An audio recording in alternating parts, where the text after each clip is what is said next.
Hello everyone, welcome to my channel Ssc Studies. Get ready for the dictation. 5 seconds. Start. No doubt some of these figures show a marginal improvement, but considering the extraordinary measures that our government have taken after the full mobilization of our armed forces, I think the progress can hardly be considered encouraging. Therefore, we would like to know from the government as to what their plan of action is to deal with this continuous pressure that is being exercised by the acts of terrorism perpetrated from across the border.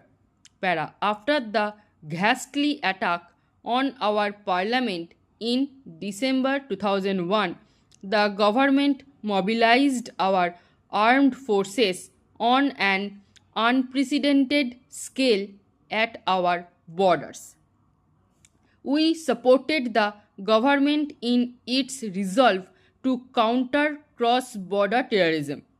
Until a few days ago, the government spokesman had been claiming that this exercise in coercive diplomacy had yielded positive results in that the international community, led by the United States and the UK in particular, had sufficiently pressurized Pakistan to give an undertaking to stop infiltration across the line of control in Jammu and Kashmir and also to dismantle the infrastructure of terrorism in Pakistan, including Pakistan occupied Kashmir.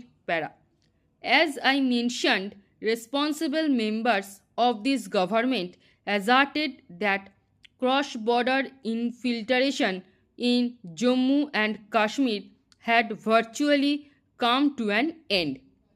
However, more recently, the tune has changed.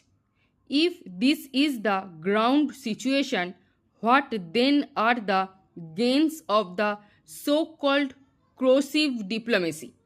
We would like to know from the government the objectives behind this coercive diplomacy and the extent to which those objectives have been achieved.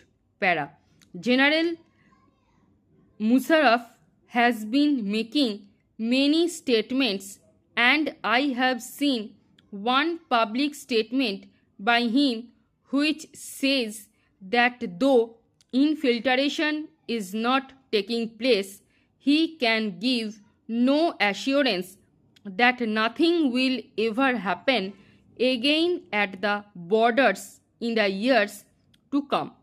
He has further stated that the closure of terrorist camps is purely an internal matter for Pakistan to decide.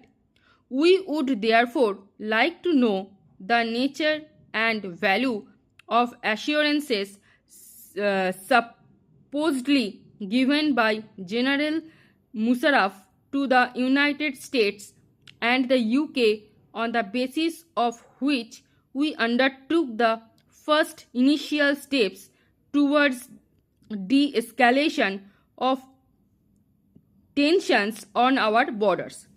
I would also like to know from the government how far our own approach to escalation or de-escalation was influenced by the coercive diplomacy practiced by the international community in the form of travel advisories to their nationals. Said in this context, it is all the more worrisome today that currently India's perceptions about the state of cross-border infiltration are not fully shared by the United States and the UK both. The United States and the UK have publicly stated that Pakistan has made significant progress in fulfilling its promises to the US and UK to stop cross-border terrorism, though they both agree that Pakistan needs to do more in this regard. Stop. এই প্যাসেজের PDF পেতে Telegram গ্রুপে join করুন এবং ভিডিওটি ভালো লেগে থাকলে like, share এবং সাবস্ক্রাইব করে পাশে থাকা বেল আইকনটি প্রেস করে রাখুন সবার আগে নোটিফিকেশান পেতে।